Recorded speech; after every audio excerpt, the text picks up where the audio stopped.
Coach, I guess the immediate question is, what can you tell us about Blake and the decision to kind of pull him there and let Kamario take over? Yeah, Blake did. He wanted to get back in the game. He came back out, and after exam, we got inside and things checked out, and then he got on the field, and man, he was hurting and wasn't able to get back in the game.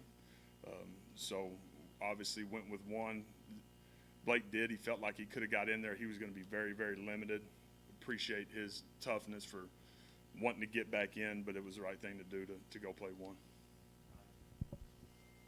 You came out offensively. You get great scripted drive there, and then execution, and then after that, just kind of got bogged down offensively. What did you see from the offense over the next quarter and a half, 2 quarters? Really frustrating because we had some negative plays. We took a huge sack in a 7-man pro situation where we've got to find a way to get the ball out of our hand to where that drive isn't killed, but we end up, I think, 2nd and 19, maybe even worse, where we're taking a shot on first down. The ball's got to come out. We can't take a sack in that situation. That killed that drive, obviously, in a huge way.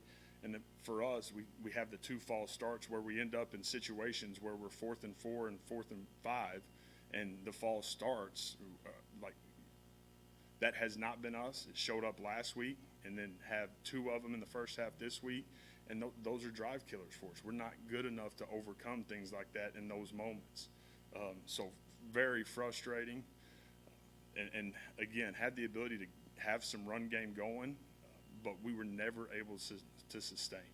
And that was the most frustrating part. Did not have explosives. I think they had 5 30-plus plays. We had 1, so got dominated in the explosive game world, which has not been us, and that, again, frustrating. It seems like the defense, maybe the last 9 quarters or so, hasn't really been as effective as it maybe was earlier in the season. Are you noticing any patterns in that, or is it kind of just a game-to-game thing right now? Today we did not. We did not play our best, but that was all the way around, and not just the defense. I think the way the end of the half happened and then the way they started in the second half, to me, that's where the game gets completely away from us. Again, really frustrating because we have the ability to get off the field. We have the offsides. We have the targeting in their 2-minute drive as they go down and then score a touchdown with 11 seconds left. Like, those are the things, we're not good enough to do those things and then, man, be able to overcome that. And so that's the lesson. That's the teaching point. Our guys understand that. I did. I thought we had a good week of practice, and for us to play the way we played today, again, frustrating. Sort of within 5 minutes of game time, they scored 21 points on you over the end of the second quarter, beginning of the third, and then you lose Blake. I guess, what's your approach in that situation, talking to Kamario and then, play calling for that offense to just try and get something back? Just play the next play. Create predictable outcomes, take care of the football, do exactly what you've been coached to do. But again, you just mentioned it, the 21 points. The game got away from us in the middle 8. That's exactly what happened. And again, so frustrating for some of those moments to where they make great plays and we don't make the play, and then we have the penalties to keep them on the field. And again, things that cannot show up for us to have the ability to go win. What went into the decision to go for it late in the second quarter, and how do you feel like things kind of fell apart there? Yeah, again, I'd like for us to catch the ball and have the ability to go make that play. We were going to be aggressive in plus territory. Talked about it all week long. We were 7 or less was a go for us in that situation. We're 4th and 5. Absolutely loved what we had up. And again, for us, we've got to make those plays. We had a false start on that drive to make us 4th and 5.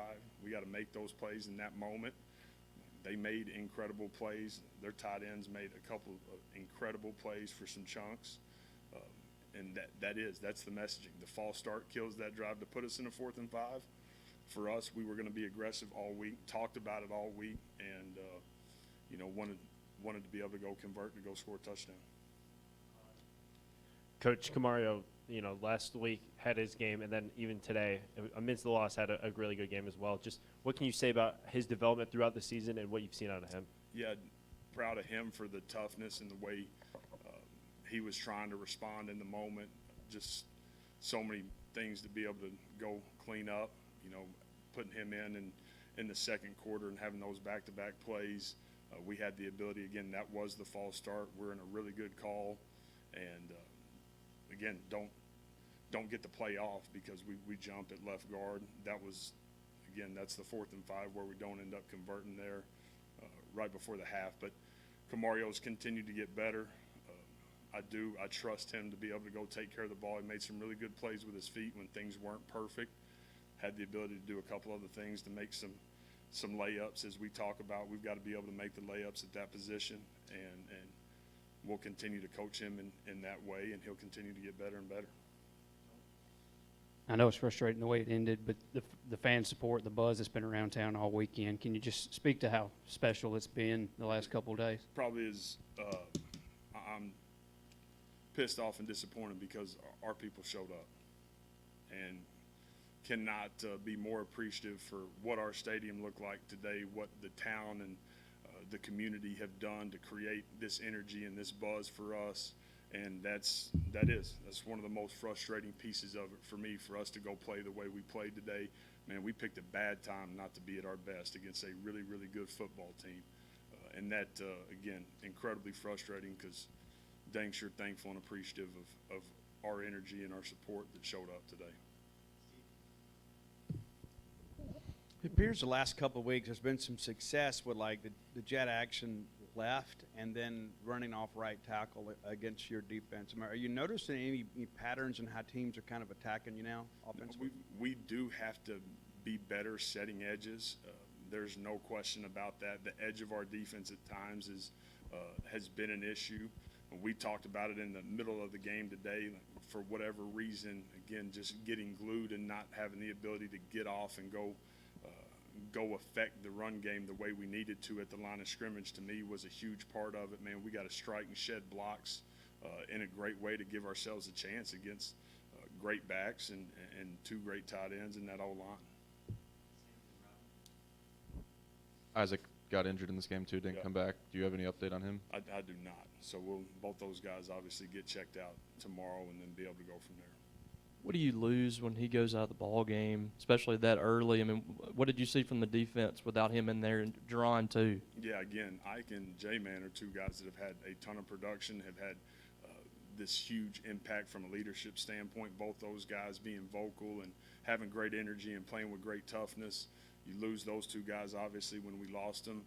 That does not benefit us. I think that's obvious. Guys got to find ways to be able to go step up and go play ball and then make the plays when we have opportunities to make them. What do you feel like made it tough to stop their run game?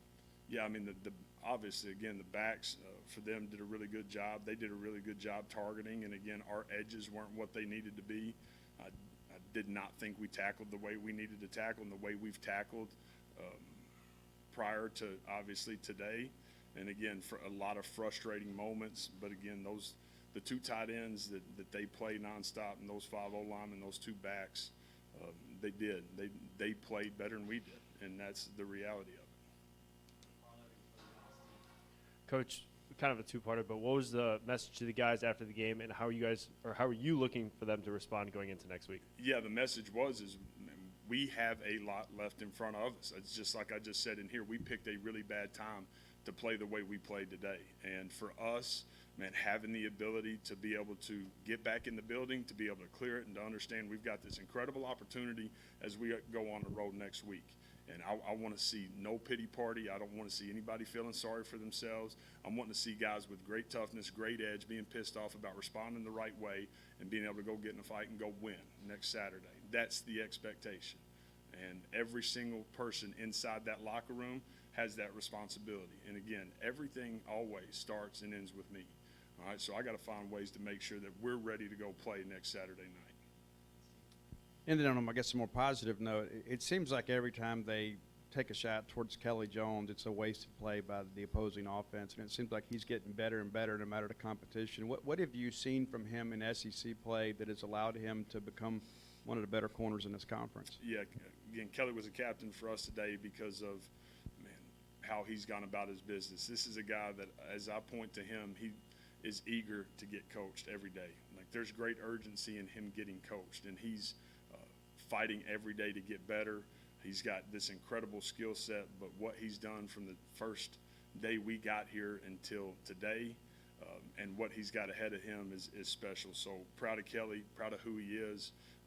he's got an elite future ahead of him.